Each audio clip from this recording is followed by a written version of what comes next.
ओम गण गणपते नमः। आज अपने सुनेंगे वाल्मीकि रामायण अयोध्या कांड का आगे का सरक। भगवान श्री राम का आशीर्वाद पाने के लिए इस सरक को पूरे प्रेम भाव से एकाग्रचित्त होकर सुने। बोलो गणेश भगवान की जय हो। बोलो सियावर रामचंद्र भगवान की जय हो। हनुमान जी बाबा की जय हो। श्री राम दरबार की जय हो। इससे पहले आप सभी से मेरा विनम्र निवेदन है कि आप अनिर्वेदा चैनल को सब्सक्राइब जरूर करें। भगवान श्री राम आपकी सारी मनोकामनाएं पूर्ण करें। तो श्री राम की बात सुनकर लक्ष्मण चिंतित ही खड़े रहे। तो श्री राम कहने लगे कि हे लक्ष्मण, लक्ष्मी के इस उल्ट फेर के विषय में तुमको चिंता करने की कोई जरूरत नहीं है। मेरे लिए तो राज्य और वनवास दोनों ही समान है। जैसा राज्य है वैसा ही वनवास है, जैसा वनवास वैसा ही राज्य। और अगर मैं ज़्यादा विचार करता हूँ तो मुझे तो वनवास ही महान अभूत्यकारी प्रतीत हो रहा है। लक्ष्मण, मेरे राज्याभिषेक में जो विघ्न आया है यह सब मेरी सबसे छोटी माता के कारण आया है। हमें ऐसा कभी नहीं सोचना चाहिए, क्योंकि वह तो देव के अधीन थी, और ना ही हमें इसके लिए हमारे पिता को दोष देना चाहिए। तुम तो देव और उसके अद्भुत प्रभाव को जानते हो, तो फिर तुम इस तरह से शोक और संताप क्यों कर रहे हो? जब श्री राम इस तरह कह रहे थे उस समय लक्ष्मण सिर झुकाए हुए कुछ सोच रहे थे। फिर सहसा शीघ्रतापूर्वक वे दुख और हर्ष के बीच की स्थिति में आ गए। और श्री राम के राज्याभिषेक में विघ्न पड़ने के कारण उन्हें दुख तो हुआ, लेकिन उनकी धर्म में दृढ़ता देखकर प्रसन्नता भी हुई। लक्ष्मण ने उस समय ललाट में बाहों को चढ़ाकर लंबी सांस खींचना शुरू किया, मानो बिल में बैठा हुआ सर्प रोष में भरकर भारी फूंकार मार रहा हो। तनी हुई बाहों के साथ उस समय उनका मुख कुपित हुए शेर के समान जान पड़ता था। उनकी ओर देखना कठिन हो रहा था। जैसे हाथी अपनी सूंड हिलाया करता है, उसी प्रकार वे अपने दाहिने हाथ को हिलाते और गर्दन को शरीर में ऊपर नीचे अगल बगल की ओर घुमाते हुए नेत्रों के अगर भाग से टेढ़ी नजरों के द्वारा अपने भाई श्री राम को देखकर कहने लगे कि भैया, आप तो यही सोच रहे हैं कि अगर आज मैंने पिता की आज्ञा का पालन नहीं किया, उनकी आज्ञा देने पर अगर वन को नहीं गया, तो यह तो धर्म के खिलाफ होगा।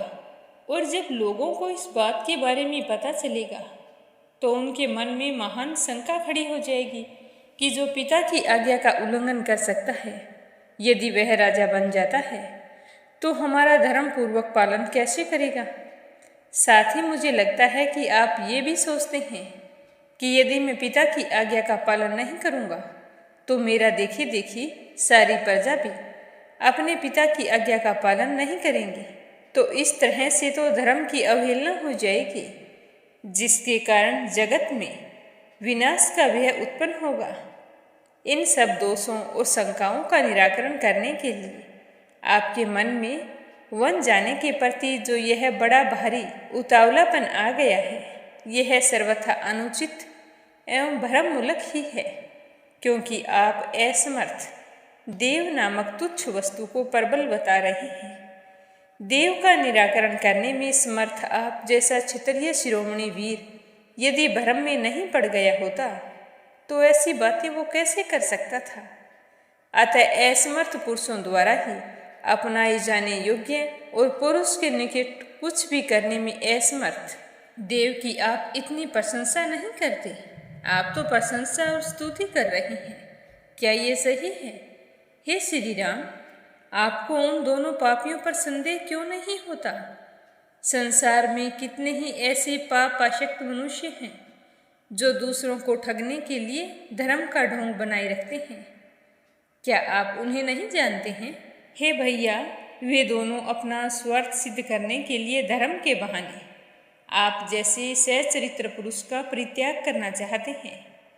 यदि उनका ऐसा विचार न होता तो जो कार्य आज हुआ है वह तो पहले ही हो गया होता। यदि वरदान वाली बात सच्ची होती तो आपके अभिषेक का कार्य प्रारंभ होने से पहले ही इस तरह का वरदान दे दिया गया होता। आज अचानक से करने का क्या कारण है? वो आपको अपमानित करने की कोशिश कर रहे हैं। बड़े बेटे के होते हुए छोटे का अभिषेक करना, यह तो लोक विरुद्ध कार्य है जिसका आज आरंभ किया गया है। आपके सिवा दूसरे किसी का राज्याभिषेक हो, ये तो मैं कदापि सहन नहीं करूँगा। इसके लिए आप मुझे क्षमा करें। हे श्री राम, पिता के जिस वचन को मानकर आप मोह में पड़े हुए हैं, जिसके कारण आपकी बुद्धि में दुविधा उत्पन्न हो गई है, मैं उसे धर्म मानने का पक्षपाती नहीं हूँ। मैं तो ऐसे धर्म का घोर विरोध करता हूँ। हे भैया, आप सब कुछ करने में समर्थ हो। आप अपने पराक्रम से सब कुछ कर सकते हो। फिर भी कैकेयी के वश में रहने वाले पिताजी की अधर्मपूर्ण और निंदित वचन का पालन क्यों कर रहे हो? वरदान की झूठी कल्पना का पाप करके आपके अभिषेक में रोड़ा अटकाया गया है। सब कुछ जानते हुए भी आप कुछ कहते क्यों नहीं हो? मेरे मन में तो यह सोच सोच कर बड़ा दुख हो रहा है।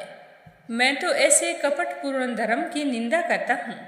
ऐसे पाखंडपूर्ण धर्म के पालन में जो आपकी प्रवृत्ति हो रही है, वह यहाँ के जन समुदाय की दृष्टि में निंदित है।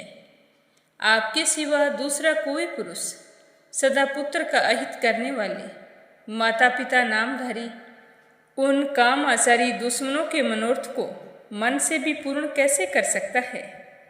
उसकी पूर्ति का विचार आपके मन में कैसे आ सकता है? जो बात सही नहीं है, आप उसका विरोध क्यों नहीं करते हैं?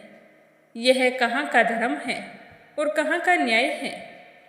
माता पिता के इस तरह के विचार कि आपका राज्याभिषेक ना हो और आप उसे देव की प्रेरणा का फल मानते हैं, यह तो असत्य है।